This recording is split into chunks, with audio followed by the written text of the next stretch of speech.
I found him behind the tattered curtains of Pirate's Cove. Foxy. Once the ringleader who drew screams of delight from children, he was now nothing more than a heap of rusted springs and moth-eaten crimson plush. The frantic red blur sprinting across the security monitors shouldn't just be an electronic signal. I was going to bring him back into reality, to make him the deadliest predator once more. Midnight at the pizzeria. The neon signs pulsed with a treacherous violet glow. As I pushed open the heavy doors, the air was thick with the scent of vintage machine oil and rotting pizza. Deep in the corridors, my flashlight beam cut through the dark. The husks of Bonnie and Chica twitched in the shadows.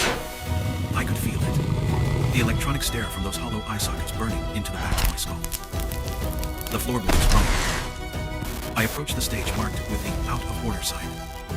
The purple star-patterned curtains had long since been shredded, revealing the cold metallic endoskeleton within. Stepping into a blind spot backstage, an unnatural metallic scraping echoed from the ventilation vents.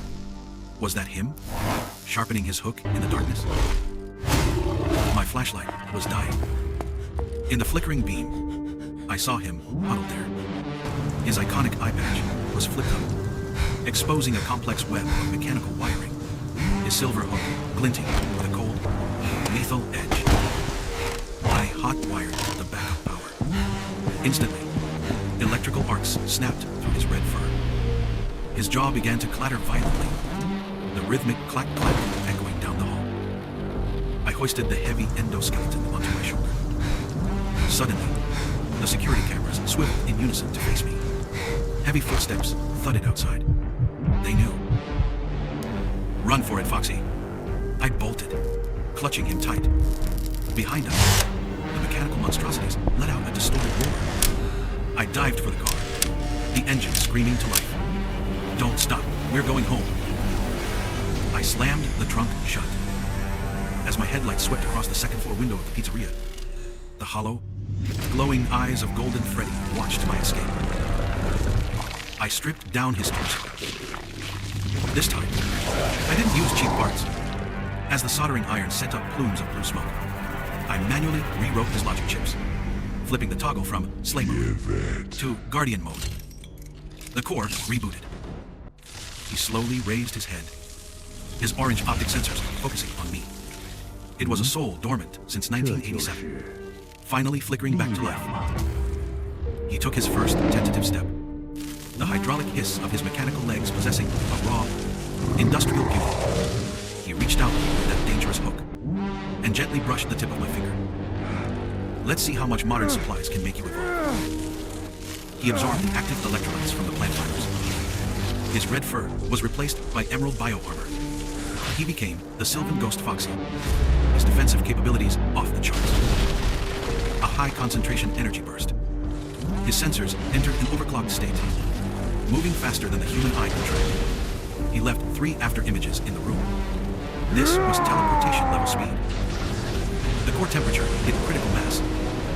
A crimson glow radiated from his throat, before a high-energy thermal beam erupted, melting through the steel plating on the workbench instantly.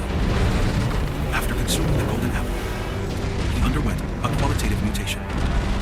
He transformed into the massive golden Foxy, eyes burning like twin suns. Every step made the floor tremble under his increased mass. Sheer brute force capable of shattering walls.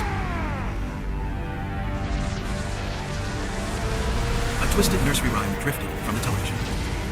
It was a signal from the Freddy family. They had tracked us down, trying to drag Foxy back into that eternal nightmare.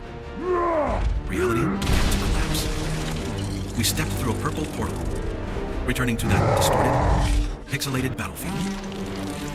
Foxy launched the assault.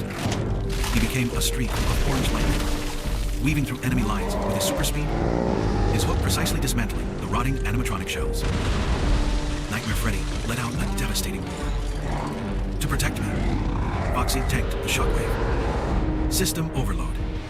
His metallic casing began to crack. At the brink, the golden energy unleashed. He let out a soul-shaking fox screech.